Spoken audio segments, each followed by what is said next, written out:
Vous enregistrez un single, un EP ou un album? Pour le lancement officiel d'Equila Radio, Equila Musique vous donne la possibilité de faire distribuer vos œuvres musicales sur des plateformes digitales légales et aussi votre adhésion gratuite à la SACEM.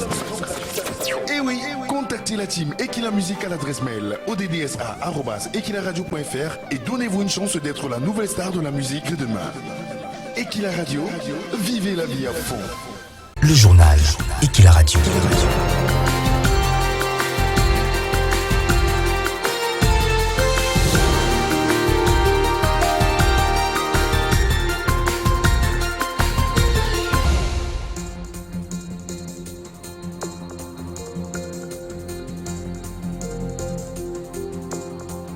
12h à Paris, 11h à Djamena, 10h en temps universel. Amis auditeurs et téléspectateurs d'Equila Radio et d'Equila Télévision, voici votre bulletin d'information horaire à l'international. Actualité en Afrique d'abord.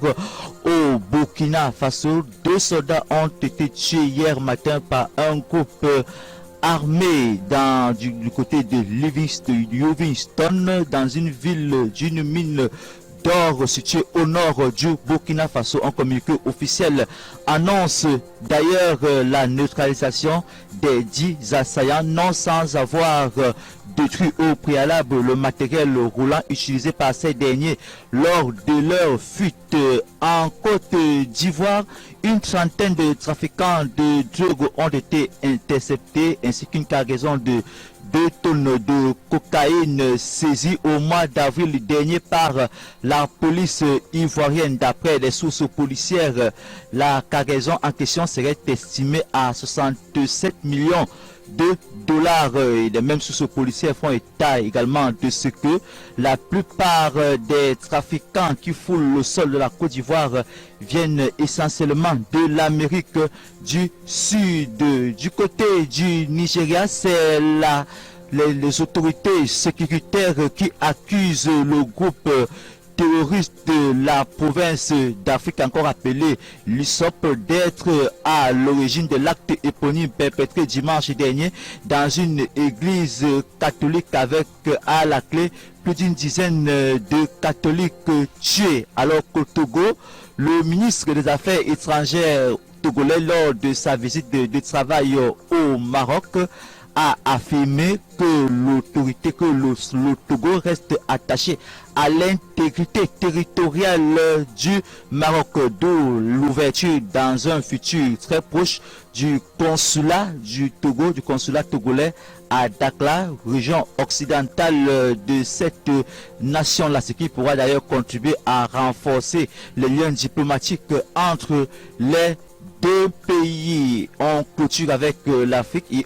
sans transition, on va en actualité européenne.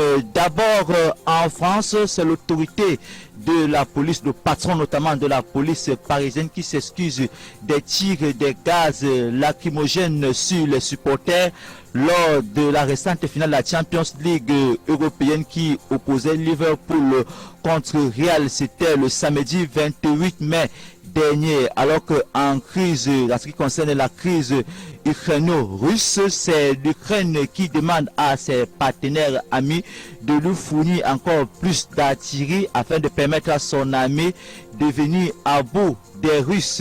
D'après le chef d'État ukrainien Vladimir Poutine, il faut dire également que du côté là, les sources sécuritaires font état de ce que près de 100 à 200 soldats ukrainiens sont tués chaque jour. Et on bascule immédiatement d'un continent à l'autre pour parler du continent américain, notamment du côté des États-Unis, le pays de l'oncle Sam, où l'affaire du Capitole, les premières conclusions font état de ce qui s'agirait d'un coup d'État encouragé par l'ancien président Donald Trump. Et puis en Corée du Nord, là nous sommes en Asie, du côté du continent asiatique. En Corée du Nord, les crises, les difficultés, les crises sécuritaires et sanitaires seront au menu d'une réunion du parti au pouvoir. Voilà donc qui met un thème au bulletin d'information horaire du 11h avec à la mise en onde à la prise de son Martin Kelly, Richard et sur la prise et au montage d'images. Retrouvons-nous tout à l'heure à 13h heure de Paris pour le grand journal. D'ici à là, excellente suite accompagnée des programmes d'Ekila Radio et Ekila Télévision, car le meilleur reste à venir. Je t'aime, mes beaux Yannick Joël, pour porter la voix de toute l'équipe de la rédaction. À très bientôt.